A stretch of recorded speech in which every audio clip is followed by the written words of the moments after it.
Ipinagdiriwang ng Philippine National Police ang kanilang 23rd founding anniversary. Panauhin sa selebrasyon si Senator Grace Poll Llamanzares. May news to go si Marisol Abdurrahman live. Marisol. Para suporta nga ang ipinangako ni Senator Grace Poll Llamanzares sa mga pulis sa kanyang pagharap nga kanina nang dumula siya ngayong umaga para sa ika-23rd founding anniversary ng Philippine National Police dito sa Kamkrame. Nakiisa si Senator Grace Poll Llamanzares sa pagdiriwang na ika-23rd Foundation Day ng Philippine National Police. Nakasuot din siya ng blue, ang kulay ng PNP na ay sa senador ay talaga raw sinadya niya ngayong umaga para kaisa niya ang mga pulis lalong-lalo na sa araw na ito. Sa kanyang talumpati kara, ibinahagi ng senador ang mga role ng kanyang yumaong ama na si Fernando Poe Jr.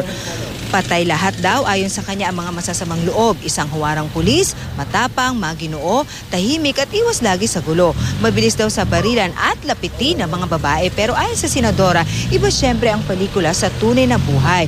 Kaya naman daw sinisikap daw ng ating mga pulis na maging huwaran. Hindi lamang daw sa mga katang-isip, hindi lamang daw sa mga pelikula, kundi sa totoong buhay.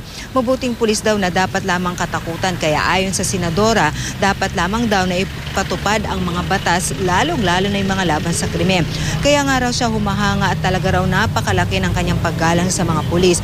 Hindi lamang daw ito kara dahil sa ito raw ang madalas na role na ginagampanan ng kanyang ama, kundi marami daw talagang kaibigan na mga totoong pulis ang kanyang ama na na-expose nga raw siya simula ro nung bata pa siya. Kaya sabi niya, buo raw ang kanyang puso at tutulungan daw niya ang mga pulis basta't gawin lamang daw nila ang kanilang trabaho at gumawa lamang daw ng tama. Ayon sa senadora, ang Freedom of Information Bill daw ang sagot para sa korupsyon. Dapat daw maging transparent tayo.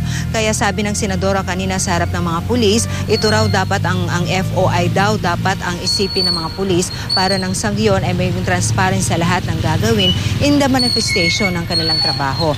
Para pinangunahan din ng senadora ang pag-aali ng bulaklak sa mga yumaong alagad ng batas. Pero wag po kayong mag-alala dahil kasama po sa exception ng FOI ang national security matters at ang investigation into an ongoing criminal activity na maaaring mag-jeopardize ng ating investigasyon. Protektado po ang karapatan din natin pagdating sa pagpoprotekta sa ating mga sarili laban sa mga kriminal. Kara, matapos nga ang maiksing programa ay agad na ginawarang departure honor ang senadora at umalis na rin siya dito sa Campo Crame. Kara? Maraming salamat Marisol Abdurrahman.